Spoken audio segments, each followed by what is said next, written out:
Hello, and Willis's World back with another one. I am changing things up a bit for the remainder of build videos. I'm going to be doing gameplay before the build, so that you can see what it does, and then you can see how I do it. I feel like that might be why my videos are getting shorter watch times, because I have builds before gameplay. But I'm going to be showing you the gameplay here in the start of this 3-man dungeon. There's infinite amount of adds, and there's high damage majors here. So, I utilize this. It creates the little lightning storms. I utilize the Risk Runner exotic weapon.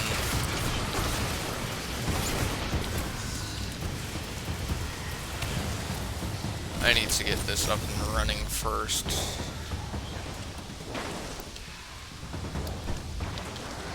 Okay, so first off, damage myself with my grenade. Get into the chain lightning capabilities. You are going to want to be mobile here, because the orbs of powers are your friends.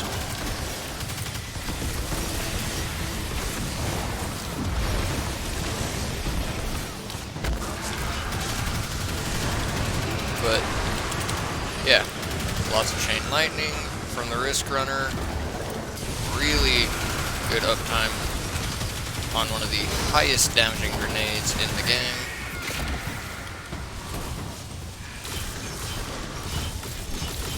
And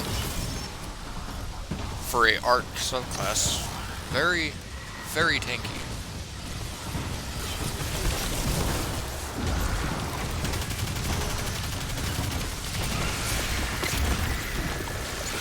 Has a lot of tunnelway closure. And do not worry about damaging yourself with the grenade from Risk Runner, because it will charge you, and as long as you're picking up those orbs of power, you're good and solid. But yeah, that's the gameplay of it. You have a lot of tracking storm grenades. You have a really good SMG that chains lightning, and you almost have 100% uptime on all of your abilities. The build, I'm obviously using the Risk Runner, because the Risk Runner is a very powerful exotic, but most of the time it struggles with getting survivability paired with it. It does give you 50% damage resist to all incoming arc damage once you've taken arc damage, which is why I say feel free to hit yourself with your grenade, and then upon taking arc damage, which your own grenade counts as, your weapon will enter the superconductor mode.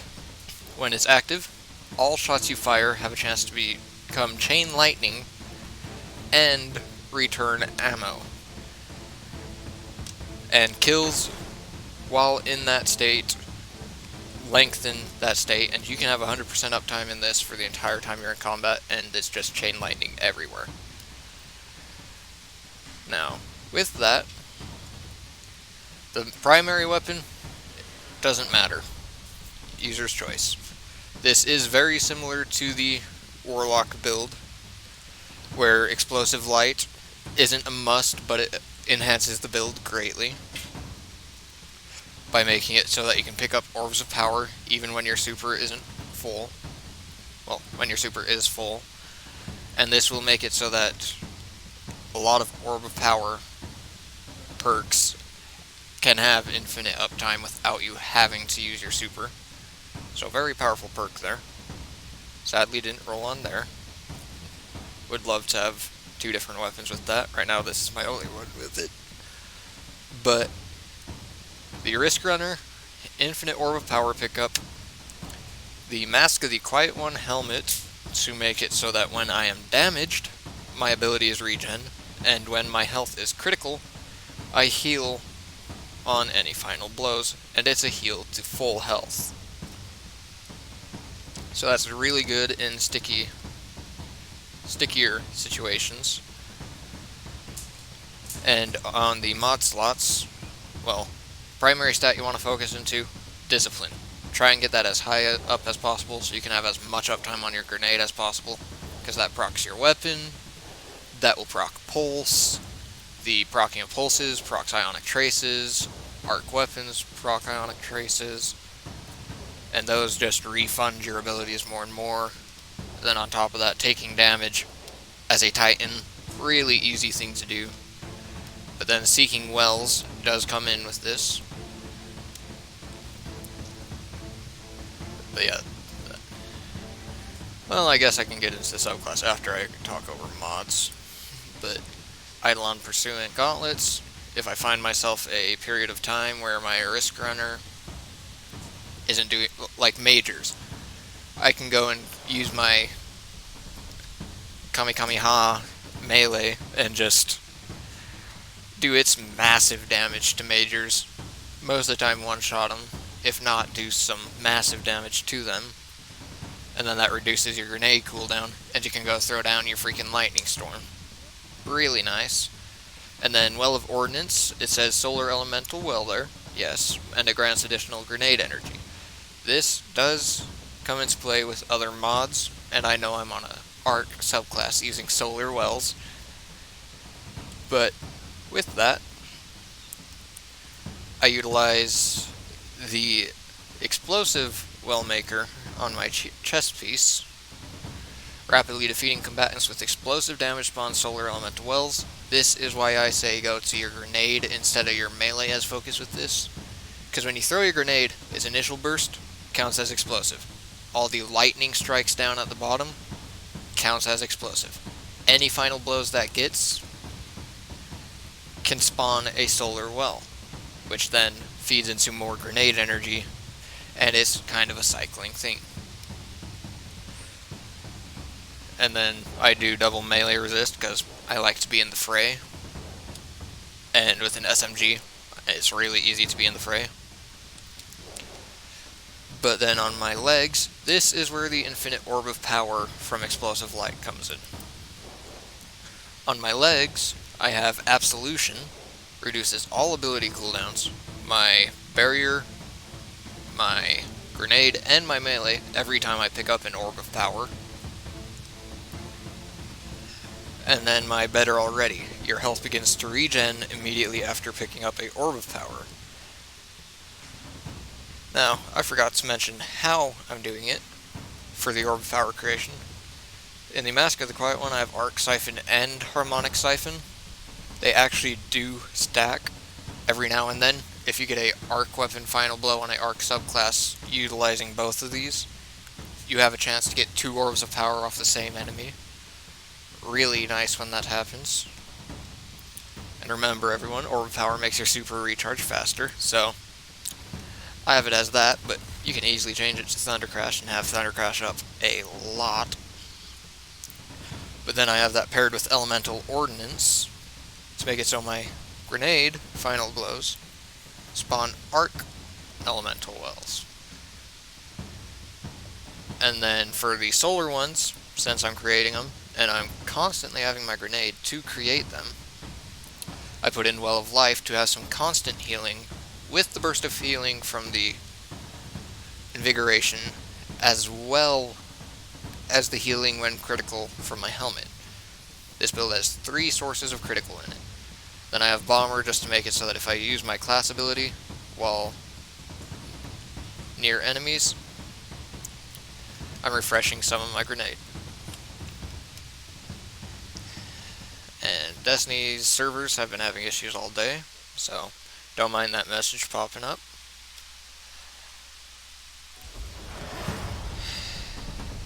Yeah, reconnected me. But now I'll get into subclass.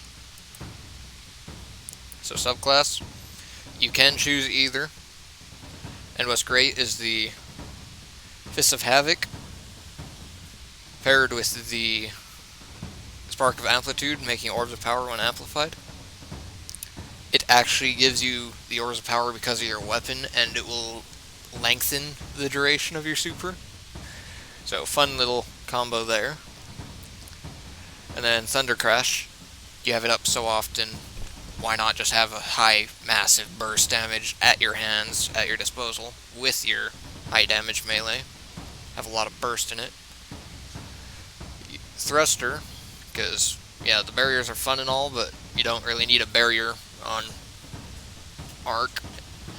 So, I use this little thruster thing so I can dodge to the side to dodge big things, and then just be in the fray even closer, so that I'm right where I need to be. The jump doesn't matter. User's choice. Melee in reality is user's choice as well, but I like Thunderclap because I don't really use my melee on anything except for majors, and Thunderclap's fully charged damage being almost 50,000 damage. I like to be able to just have that just to smack them hard. You are going to want your Storm Grenade. It is very important that you have the Storm Grenade paired with Touch of Thunder. Storm Grenade, after detonating, creates a roaming thundercloud that tracks nearby targets and fires bolts of lightning at foes beneath it. The knockout, it really doesn't matter much. Yeah, it can make it so that, hey, you just broke a barrier with your Storm Grenade.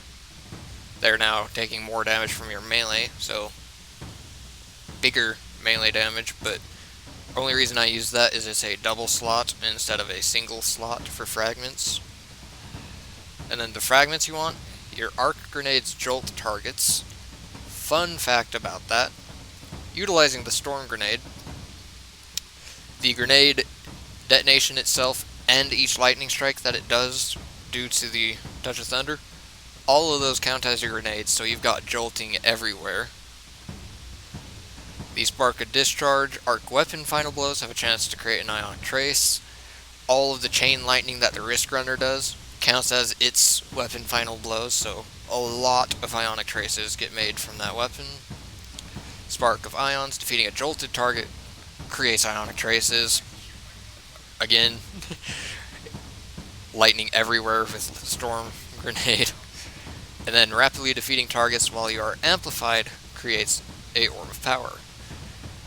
Anytime you get a rapid streak of Arc Final Blows, you become amplified on any subclass. There's some of them that have other ways to gain it besides that, but every subclass. Get 3 rapid enemy final blows in a matter of 4 seconds, you become amplified for the next 15 seconds. But yeah, that will create orbs. You have 2 sources of Ionic Traces that are almost constantly going, and you've got a jolt attached to your grenade, and your grenade is hitting everything. But yeah, with that, this build does still have room to improve. 100 Resil, 100 Discipline is my recommendation, and then try to get some extra into recovery, because Well of Life's healing is tied to your recovery. But the damage reduction and the grenade cooldown is your primary focus for this build. But, with that, that is Willis's World, signing out.